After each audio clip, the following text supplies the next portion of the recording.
அர்ச்சனை எல்லாம் வாங்கிட்டு போங்க. பிள்ளைகளா கடை இருக்காது வாங்க. சாமிக்கு அர்ச்சனை பண்ண தேங்காய் பழம்லாம் வாங்கிட்டு போங்க. பிள்ளைகளா கடை இருக்காது வாங்க. பெருமாளுக்கு அர்ச்சனை எல்லாம் வாங்கிட்டு போமா வாங்க.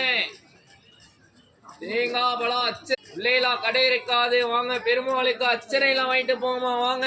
பன்னீர் எலுமிச்சம்பழம் பழம், பன்னீர் எலுமிச்சம்பழம், சூடம், பத்தி, ஊதி, குங்குமம், பழம்லாம் அந்த மஞ்சள் பையில வச்சிருக்கீங்களா? மஞ்சள் பையில வச்சிருக்கீங்க. அருவா வந்து கருப்பர் வேண்டுதலுக்காண்டி வச்சிருக்கோம்.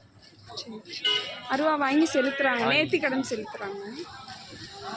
அருவா இது பார்த்தீங்கன்னா நாமக்கட்டி. இது குழந்தைங்க கீழே விழுந்துட்டாங்கன்னா அதுக்கு யூஸ் பண்ணுவாங்க. பெருமாளுக்கு நாமம் போடுறதுக்காண்டி யூஸ் பண்ணுவாங்கங்க.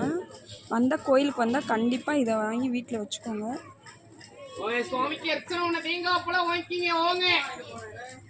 குங்குமம் எல்லாமே இருக்கு. அப்படி